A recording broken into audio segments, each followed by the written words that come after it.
Hello and good evening, and welcome to the Women's Travel Club presentation of the Morocco tour in April and November of 2019. We are very pleased to have you along tonight for our webinar hosted by Kevin and Marianne. And I am Kevin Hilberding. I work for the Women's Travel Club in marketing and creative, and I am very pleased to be joined by Marianne Southall, the owner and founder of the Women's Travel Club. Good evening, Marianne. Good evening. Thank you. And thank you to everyone who took time out of their busy schedules to join us tonight. We hope that you can learn a lot about the Women's Travel Club and about our amazing tour to Morocco. Absolutely, a fantastic destination, one that I know you have been to on a tour, and we have a lot to get to. So let's start off though from the top. A little background about you, Marianne, and how the Women's Travel Club came into being. For sure. We'll go through this fairly quickly because we do kind of this overview on every webinar, and I know some ladies have watched our webinars before, so we don't want to bore you, but we want to make sure if you have not watched one of our webinars before, and if you're new to the Women's Travel Club, that you kind of have an idea of what we're all about. So I am the founder of the Women's Travel Club, and up in the corner there holding the sign with the Women's Travel Club, you can see myself and Debbie. If you've had any interaction with us and the office, you've probably talked to Debbie in your correspondence. I started the Women's Travel Club. I was a travel agent, and there were so many women that were interested in traveling. They would come to me and be like, "Oh, I've always wanted to go to Paris and see the Eiffel Tower, or to wherever." They had a dream in mind of a place they wanted to go. What was holding them back was that they didn't have anybody to go with. They didn't have either a significant other to travel with, or maybe they were married and their husband just couldn't travel or didn't want to travel. And friends didn't want to go the same place, or didn't have money to go, or didn't have the same time off. So there were all these obstacles holding them back from doing a tour.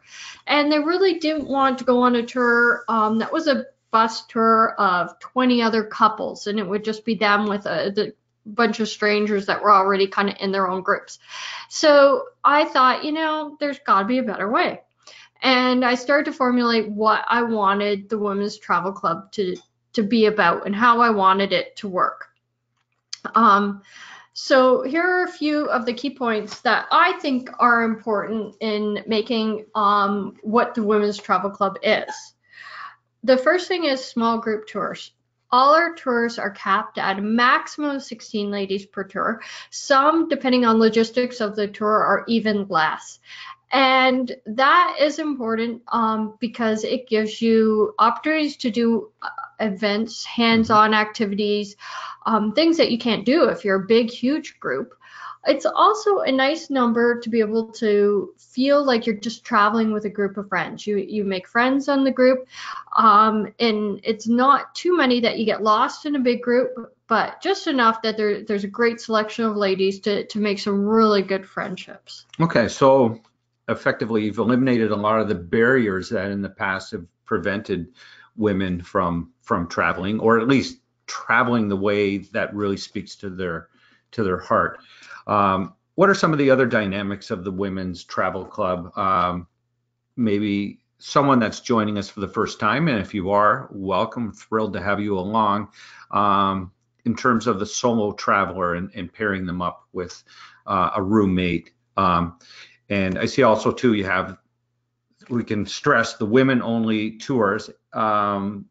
What type of dynamics have you found with that type of tour? It's very good. So women, because we are only women, so it's easy for us to match roommates together. Okay. Most women come to us as solo travelers. Most women come to us wanting to be matched with a roommate to take advantage of the little bit better pricing to share accommodation. And Also, just traveling with a group of women has a specific dynamic to it. It's a lot different than traveling as couples or as a mixed group. It really is a good dynamic, and the women that do it specifically want women only travel.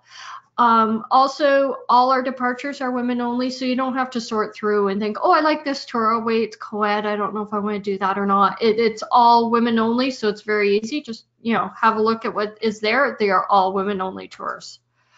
Again, the small group allows us to do exclusive activities and events that you can't do if you're a large group. Yeah. So a lot of hands-on type of things, cooking classes, culinary events, tastings. And it seems like things that really reflect the culture, and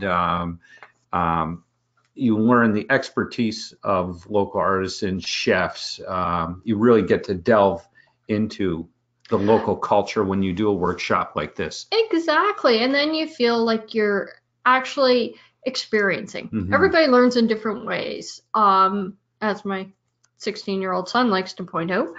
And so, if you're learning about an area and a destination, some people can learn just by listening to stories and listening to somebody talk about it. Other people are more hands-on. They learn by touching and experiencing and being part of it. So we try and offer a little bit of everything. Of course, you're going to have a tour guide telling you about the destination, but you're also going to be able to do things that really reflect that destination. Like the top picture is a geisha makeover in Japan, where they dressed us head to toe, from underwear up, as a geisha, makeup, wigs, everything, and then took us out and let us wander the streets and did a photo shoot. It was so much fun. So we do a lot of things like that on the different tours to really let you experience them. All right, so now we're at an important part of any tour, the accommodations. And of course, you have the choice of traveling as a single, but we touched on it briefly. You will also pair women up so they're not charged that single supplement type rate. Exactly. A big part of the cost of any tour is going to be made up by the accommodation cost. If you're traveling as a single person, you're paying basically twice as much for that accommodation cost as somebody that's sharing a room. So if you can be matched with a roommate, it's going to be a substantial savings on that tour. Now, that being said, there are some ladies that really do just want their own space. At the end of the night, after a long tour during the day, they want to go up to their room and just have their own space. Completely understandable. But the majority of the ladies that come to us do want to be matched with a roommate. Some because they've got ready-made friends, some because of the financial savings, and some just because they feel more comfortable having somebody with them in the room. And whatever the reason is, not a problem. We get some basic information from you, and we match you to the person that best matches kind of the information that you give us. Accommodations throughout the tour typically tend to be higher end, moderate kind of accommodation. So we want you to be comfortable. We want the accommodation to reflect the area we're in, but we don't want to break the bank. So it's kind of really nice, comfortable accommodation, maybe something really fancy thrown in along the way just to experience it, but not too high end to make the cost prohibitive. Tour leaders. Every tour is going to have a tour leader on it. These are basically your concierge along the tour. So they are the person that's going to make sure you're comfortable and just to be there to make sure all your needs are met. There will also be tour guides. Sometimes it's one tour guide throughout the whole tour. Sometimes it's different tour guides in different areas. The tour guide is the local person that's English speaking that knows where the culture and the history and can teach you about the area you're in. The tour leader is going to just make sure that everything else runs smoothly for you. Here are a few of our tour leaders. Of course, Debbie. She is also in the office. She's very face forward. So if you have a lot of dealings with the Women's Travel Club, you will definitely get to know Debbie. She does a lot of kind of city tours, maybe Europe, river cruises, other types of cruises, that type of thing. You will find Debbie on those tours. This is Melissa. Melissa does a couple tours a year for us. Melissa is a lot of fun. She's very adventurous and outgoing. You can see behind her is a great white shark. She's a huge shark activist and does all kinds of really amazing adventure activities that you can hear all about if you go on a tour with Melissa. Irene does some of the city tours. She would do maybe some of the short getaways within North America, that kind of tour. This is Kirsten. Kirsten is equally as home in the wilds of Africa as she would be in, say, a European city. She's pretty eclectic that way. And by day, Kirsten is a vet and has a busy veterinary practice. And this is myself. This is me on a tour in Uganda where we did ATV riding. Some of the ladies weren't quite sure how that would go, but it was actually, they were very easy to ride and we had a great time. Everybody absolutely loved it. For 2019, these are some of the tours, just the destinations that we have coming up. And you can see it's a very diverse selection of destinations. We try and hit on a little bit of everywhere every year. Obviously, we can't do, a tour to every destination every year. So it's a little bit of picking and choosing. Some favorite destinations come up multiple times. Some other destinations might come up every couple of years. But we try and get a little bit of everything in our tour selection for the year. So.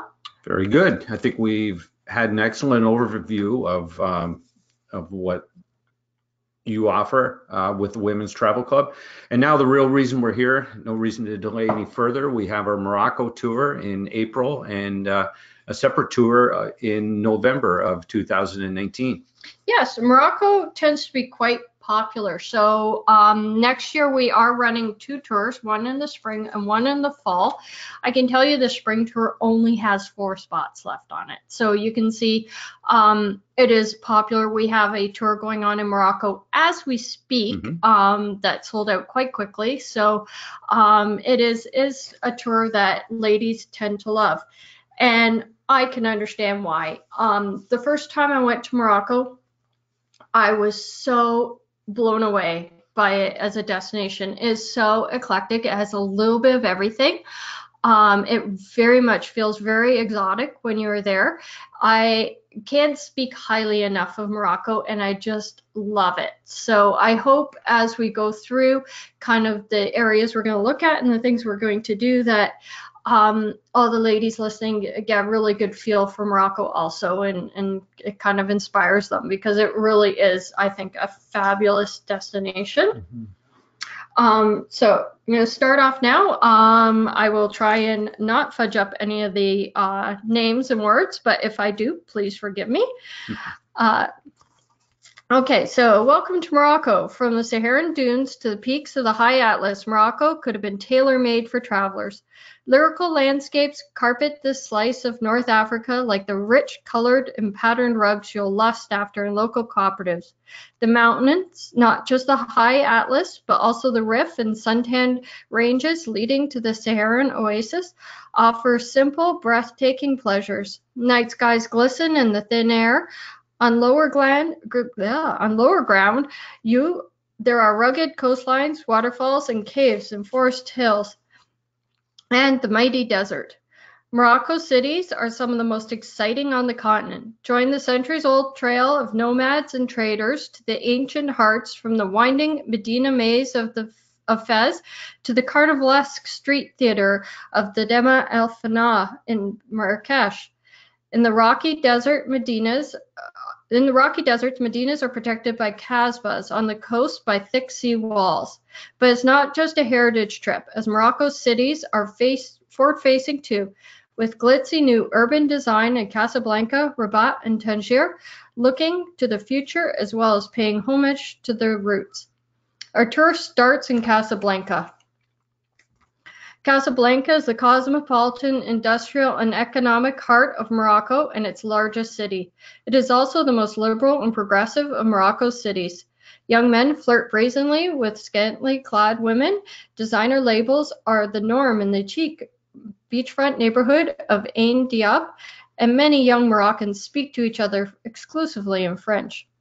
You will be met at the airport and transferred to our hotel. Tonight, we'll have a brief welcome meeting where you can meet your tour leader and fellow travelers. After our meeting, we'll enjoy a wonderful dinner together and get better acquainted. Our first day begins with a tour of Casablanca that introduces us to the sprawling cosmopolitan city, Morocco's commercial and financial center. Highlights will include the Medina Old Quarters, the residential suburbs, the Hassan II Mosque, Palace Mohammed V, and the gates of the Royal Palace of King Mohammed VI. While the Medina might lack the medieval magic that characterizes many Moroccan Medinas, Casablanca's compact 19th century example is still worth a wander.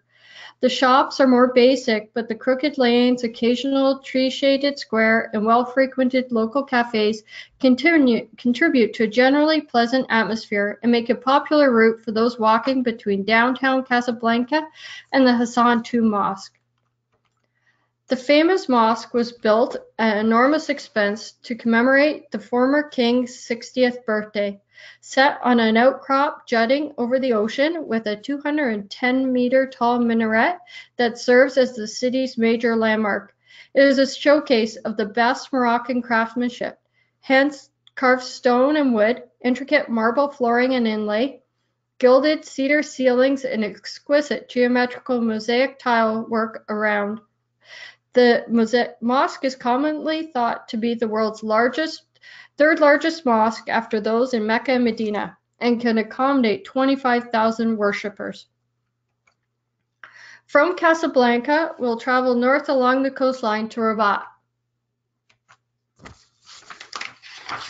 the capital of the kingdom, where we explore the pleasant and tranquil Chella, both a Roman ruin and Islamic burial place atop the ancient Roman town of Sala Colonia. Morocco's political and administrative capital has plenty of charm. The Ville Nouvelle's palm-lined boulevards are clean, well-kept, and relatively free of traffic, a lovely contrast to Casablanca. There's a clean central beach, an intact and evocative Kasbah, and an attractive wall Medina that is far less touristy than those in other large cities.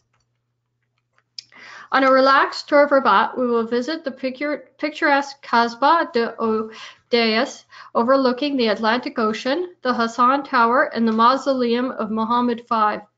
Kasbah Oudayas, Rabat's historical citadel, occupies the site of the original Rabat Forest monastery that gave the city its name. Predominantly residential, its narrow streets are lined with whitewashed houses, which most were built by Muslim refugees from Spain. Hassan Tower is the minaret of an incomplete mosque and intended to be the largest in the world. We will set out for Meknes via the Cork Forest Road to visit the massive ramparts and King Moulay Ismail Mosque and stables built to accommodate 12,000 horses as we continue east towards Volubilis and visit the splendid Roman ruins and the nearby town of Moulay Idris, the holiest Muslim site in Morocco. We will end our day in Fez. Nearly 2 kilometers southeast of Moulay Ismail's mausoleum, we visit the king's immense granaries and stables, which are ingeniously designed. Tiny ceiling windows, massive walls, and a system of underfloor water channels kept the temperatures cool and air circulating. Incredibly, the building provided stabling and food for 12,000 horses, and Moulay Ismail regarded it as one of his finest architectural projects. The giant vaults are impressive and atmospheric, particularly in the darkest corners, with original cedar wood doors still leaning against the walls. Volubilis is a partly excavated Berber and Roman city in Morocco, situated near the city of Meknes. This well-preserved archaeological site is truly something to behold. Next, we visit the whitewashed town of Moulay Idriss, which sits astride 2 green hills in a cradle of mountains, slightly less than 5 kilometers from Volubilis, and is one of the country's most important pilgrimage sites. In its heyday, Fez attracted scholars and philosophers, mathematicians, lawyers, and astronomers. Craftsmen built them houses and palaces, kings endowed mosques and religious schools, and merchants offered exotic wares from the Silk Roads and sub-Saharan trade routes. Although Fez lost its influence at the beginning of the 19th century, it remains a supremely self-confident city whose cultural and spiritual lineage beguiles visitors. Something of the medieval remains in the world's largest car-free urban zone area as donkeys cart goods down the worn of alleyways. To start our full-day walking tour of Fez, we set out to a hill for a panoramic view of the city. Next, we head to Fez El Balai, Old Fez, and visit the Karounin Mosque and University, one of the world's largest mosques and possibly oldest university. Afterwards, we head to the tanneries, one of the city's most iconic sights and smells. From here, we proceed to New Fez and explore the Mellah, the former Jewish quarter, and have a view of the royal palace. Our last stop is a pottery workshop, where we learn about the famous Moroccan pottery. I am sure a few tangines will go home from here. We travel overland to Merzouga, the heart of the desert, and surf the sandy sea on powerful four-wheel drive Land Rover. On arrival, we enjoy a camel track that leads us up to the top of a golden sand dune. On our way to our camp for the night, we close our evening with a great buffet dinner. After dinner, we retreat to our own private tent decked out with hand-woven rugs, plush cushions, and comfortable beds. For assured convenience, bathroom facilities are located adjacent to the tents. It will be an early wake-up the next day as we board our camels to the dunes to watch the sunrise over the Sahara Desert, and then return to our camp for breakfast. The camel ride and the tented camp are a great highlight of this tour and a lot of fun. What's it like riding camels? I have to ask. It is different from riding a horse. I've ridden horses for years, and I thought, oh yeah, camel horse, it's gonna be the same. It's so different. You kind of sit on something on the camel, so it's more like sitting on a seat on top of a camel than actually like where you ride a horse and you're sitting down in a saddle. Yeah. But it was very easy to do, and the camels they're very slow moving and they're kind of all attached to each other, so you just kind of go along, and it's great because you can take pictures and watch the scenery and see the beautiful red Sahara Desert. Oh, the pictures look beautiful. It was. The desert was amazing, and it's like truly red sand dunes as far as you can see.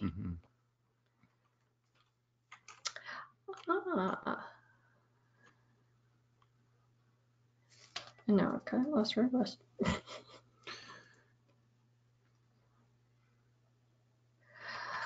Now we're going to set out for Ouarzazate with some amazing views all along the way. Wow. First, we're going to go through the breathtaking Tadra Gorge, where a 300-meter deep fault splits the orange limestone into a deep ravine, at some points just wide enough for crystal clear river and single-file trekkers to squeeze through. That's like one thing about Morocco is everything is so diverse and different. Like I said, like and one day you're in a desert, then you've got the Tadra Gorge, which is totally different. Yeah. Blue and white washed villages on the seaside, the Atlas Mountains. Right. It's just oasis. Everything. One moment to the next, the landscape is totally different. So next we're going to visit the Dates Valley, nomad crossings, rose valleys, and two-tone kasbahs. Even on paper, the Dates Valley stretches the imagination. From the daunting high Atlas to the north to the rugged Jebel Sago range south, the valley is dotted with oases and mud brick palaces that give the region its fairy tale nickname, Valley of a Thousand Kasbahs. The day concludes at Ouarzazate, at the foot of the Atlas Mountains, film capital of Morocco, with everything from Lawrence of Arabia to Star Wars being filmed here. After breakfast, we'll leave for Marrakesh. En route, we'll visit the Kasbah turret, a UNESCO restored Kasbah at Ben Haddou, a Berber village which conserves the most impressive bazaar of Morocco. No change has occurred here since the Middle Ages. In the afternoon, we explore exotic Marrakesh museums, Dar Sassad Museum and Maison Tiscouin, and then the souks and Dama El Fana Square, which is at the bottom right, which is pretty amazing. Our full day for explorations of Marrakesh will be on foot and by horse-drawn carriages. We start at Dama El Fana, the central square in Marrakesh's heartbeat, surrounded by bazaars, mosques, terrace cafes, snake charmers, fire eaters, and fortune towers. It is truly a sight to behold. It's also the entrance to their huge big souks in Medina there. Then on to the Bahia Palace, a marvelous display of painted wood, ceramics, and symmetrical gardens. Anyone who says you can't take it with you has not been to the Saadian tombs.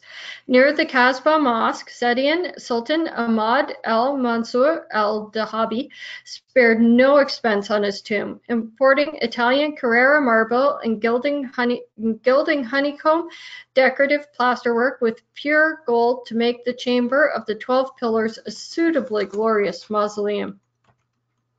The old Medina in Marrakesh completely wowed and amazed me. With its winding souks and the hectic main square of the Dama El Fana, it will bedazzle the senses in every way. Tonight, we'll enjoy a special local flavored dinner and performance with a Fantasia show in Marrakesh. Revel in the excitement as folklore groups entertain you with a dazzling extravaganza of belly dancers, fire eaters, flying carpets, magicians, and the famous Chazali Fantasia. Arab stallions and rioters dressed for battle and blasting their rifles in the air. Your last day will be at leisure, and you can use it to relax at your hotel or finish your shopping list. That night, we'll have a farewell dinner at a local palace restaurant in the heart of the Medina. Now it's time to say goodbye to Morocco and new friends. It's always hard at the end of a tour since you will make so many fabulous friends along the way. Sharing travel is a very bonding experience, and we will go home with great memories of our time together. Well, that's simply a spectacular looking tour. I can see why it's been popular for the Women's Travel Club, and I believe will continue to be so. Let's go over some of the highlights and inclusions on this tour.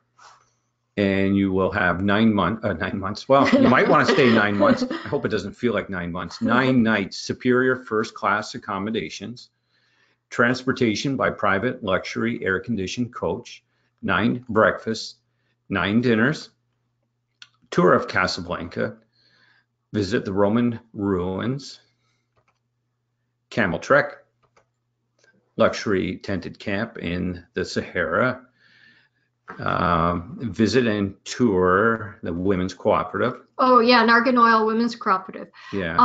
You notice I'm kind of ducking some of the pronunciations here. Yeah, it's always a challenge. So we will stop along the way. Everybody's heard of argan oil that you put in your hair, and it's like it's got so many benefits. They get it there from specific nuts, and the women have cooperatives where they harvest these nuts and grind them up and get this oil, so you can watch it being done and then of course, if you Very want to good. purchase anything from them, there's Sure. all kinds of different options. Mhm. Your airport arrival and departure transfers, local taxes on accommodation and sightseeing, an English speaking guide throughout the tour, very important, and of course the always incredibly competent, intrepid Women's Travel Club tour leader.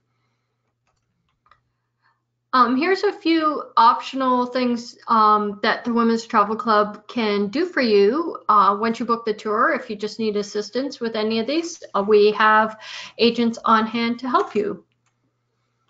So the Women's Travel Club can set you up with pre or post night accommodations in case you would like to extend your visit. That's certainly something that can be done. Pre or post tours or extended stays, flight assistance and booking. They can pretty much get you from anywhere to anywhere. And there is a private Facebook group which you can join, which is great for catching up on updates, corresponding with other members of the tour, and it just generally builds a real excitement level for the tour. Roommate matching, that was touched on earlier in the webinar. And of course, tour notes. Can you explain that in a little more detail, please, Marianne? They come out usually around final payment time, and they basically give you everything you need to know about the destination and the tour. So just general destination information, what kind of currency that you'll need, how to get that currency, credit cards that are widely accepted, electrical outlets, the types of outlets there, and how if you need adapters, sure, things like that. Plus also if the hotels have laundry service, just all the little details, yeah. A suggested packing list kind of thing. So everything you need to know just before you go. Mm-hmm. All right, well, we'll get into some of the very final details. So our Morocco tour, April 20th to the 29th, or November 8th to 17th, 2019. As Marianne said, there's actually a tour going on right now of Morocco. Double occupancy comes in at $33.99 Canadian dollars, and single occupancy at $39.99 Canadian. Requires a deposit of 300 Canadian, second deposit of 500 Canadian, with final payment due on January 20th, 2019. That's for the April tour. Yeah, those are for the April tour. Yeah. It's kind of similar time frames for the November tour. For the April tour, the second deposit's due on December 1st. I also want to mention that the prices are in Canadian for our US ladies. It does work out a little bit better for you in US dollars just because of the exchange rate. So that $33.99 converts to about $2,600 US, or the $3,999 converts to about $3,100 US. Also, just so you know, the November departure is just a little bit less. It's about $100 less expensive for each of the rates. So if you're interested in that one, it is just a little bit less expensive. And of course, there's always full details on the website, which is at women's-travel-club.com, or there is a number toll free you can call, 1-844-749-0725. We'd like to thank everybody very much for attending and being here. We'll open up in case anybody has any questions. So you can type in your questions, or you can raise your hand. If you raise your hand, like Shirley just has, we will open Shirley's microphone and she can ask the question. Hi, Shirley. Hi. Can you hear me? Yes, we can. Okay, well, I was playing with my computer because I couldn't type in the question. How do you deal with people who are, like, I'm seriously lactose intolerant, even like a tablespoon of cheese, when I take lactase pills, I react. and allergies to like red wine and food cooked with red wine. How do you deal with this? Okay, we do ask about any kind of dietary needs or allergies ahead of time. We have a pre-travel questionnaire that goes out. So anything like that, we do get that information ahead of time and it goes to supplier and goes locally. Also, then the tour leader is aware of it because in anything, like to be honest, because I have a food allergy and one of our tour leaders is vegan.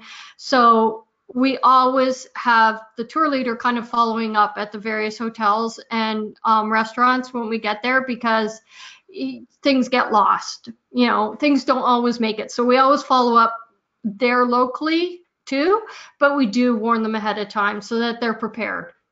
Okay, I mean, I'm very, very careful. Yes. I have to be. So my next question is like, I'm 65. What about squat toilets? My knees don't bend much after millions of years of hiking. The only place that we're going to run into that could be en route if we do a stop en route somewhere. Sometimes that at those comfort stops we can run into the squat toilets. Any of the hotels, any restaurants, anywhere that we're going like that, will have regular toilets. Okay, no, that's not enough. Thank you for doing this. It was beautiful. Oh, great. Thank you so much. Thank I'm you, not Shirley. like a professional speaker, so it's always a little nervous for me, but I think it's a great way to get the information to the ladies. Well, and the photos are amazing. So thank you. Oh, thank you. Okay, let's open up the microphone for Luba. Hi, Luba. Hi, I have three questions actually. First one, when is a better time to travel, in the spring or in the fall? It's hard to hear you. Can you move away from your microphone a little bit and try? Okay, so my question is, when is a better time to travel? In the springtime or in November? What would be primarily your concern? If it's weather, the weather is fairly weather's fairly consistent in Morocco in terms of April and November. April, for instance, in Casablanca, you're going to have a daytime temperature of 19 degrees Celsius or just under 70 with a low of around 10. In April, they generally have 4 days of rain. It's a little less rain in November, and temperatures are slightly warmer, marginally warmer in November. Okay. So very comfortable both times. Nice times to be there. Okay. And in case we have some medical emergency, how is it handled? I'm sorry, maybe it's a bit of a sound quality issue. We couldn't quite make out your question. Or apologies for that. Okay, so I just check. So I'll ask you about medical emergency. What have you had any experience with the services or in hospital or how? Sure. Yes, the bigger cities definitely have very good Western kind of hospitals, the hospitals that we would be used to. So anytime there's an emergency, especially with the help of our local tour guide who's with us, we just arrange, depending on the emergency, because if it's either an ambulance or we can just take somebody to a hospital, and definitely either the tour leader or the tour guide stay with the person at the hospital till we kind of sort out what's going on. So definitely you're going to want out-of-country travel insurance. We're going to require that you have emergency medical insurance to cover costs out of country. But yeah, emergencies can happen, but we are prepared to kind of deal with anything that may come up. Last question. When you do roommate matching, do you ask question if person snores?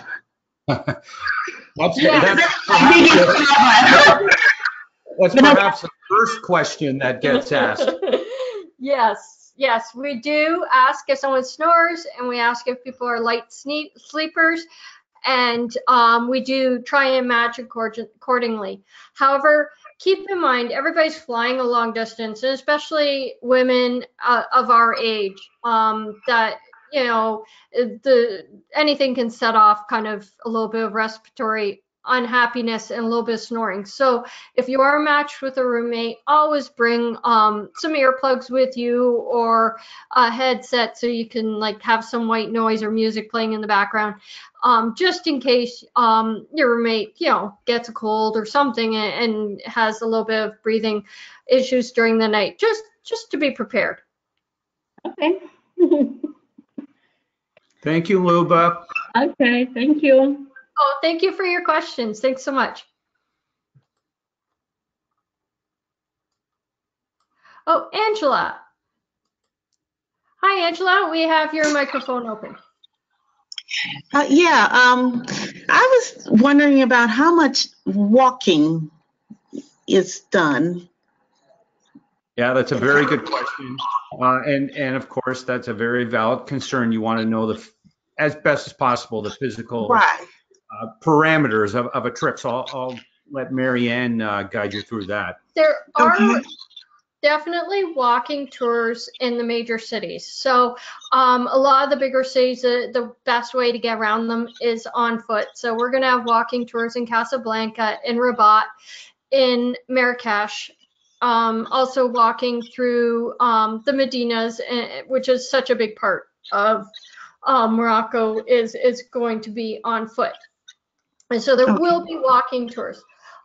Keep in mind, the majority of travelers with us are women around retirement age. So we're looking at women sometime like between 55 up to 70 years of age. Okay. So nothing is going to be too strenuous. It's going to be a nicely paced walk, stops, breaks along the way. Nothing too strenuous for anyone. But you should be able to walk for, you know, an hour without, you know, any difficulty. An Okay, hour or two. thank you. Yeah, And I can then, handle a couple of hours. yeah, if you do that, then you'll be fine. Everybody's kind of in the same boat, and nobody wants to, you know, hike kind of up a mountain. So Yeah. we're all together in that. You're not going to be expected to complete a triathlon or anything like that. Okay. Thank you. Okay, thanks, Angela. Thank you. Uh-huh.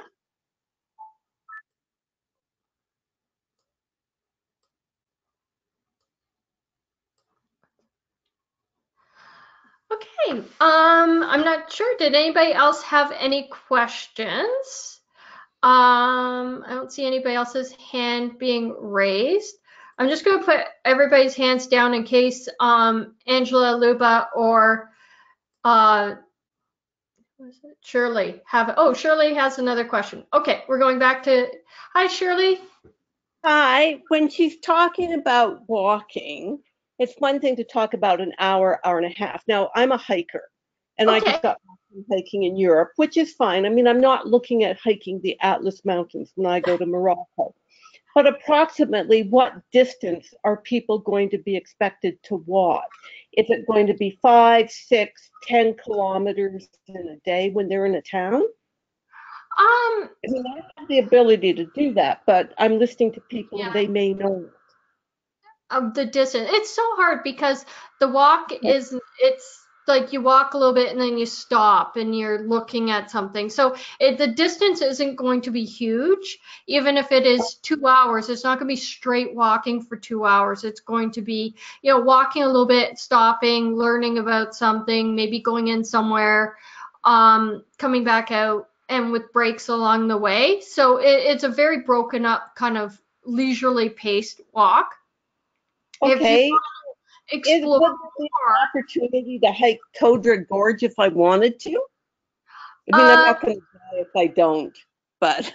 Yeah, there in Todra Gorge, I think I don't think there's going to be a ton of time to actually go out and hike it. Okay. In the one valley, we do have a walking tour through the valley, so you'll have a little bit of time to get more out into the valley.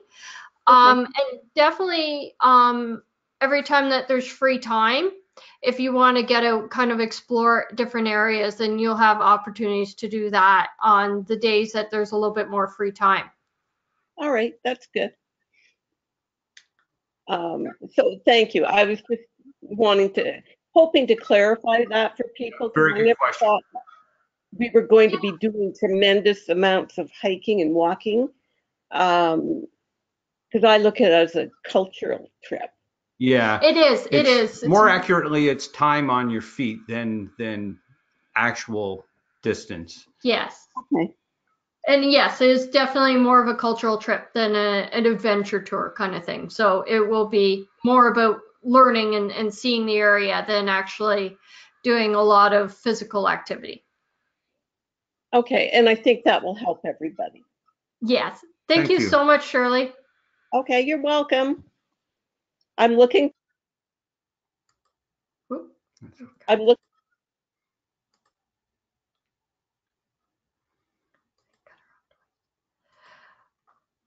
Well, thank you, everybody. I don't see more hands raised, but thank you so much. I really appreciate everybody taking the time and coming to learn about Morocco and our fabulous tour.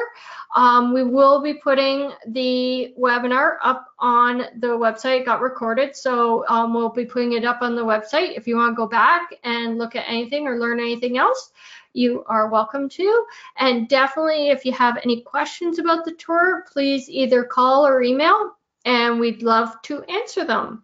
Again, thanks so much, everybody, for coming out. Thank you. Good evening.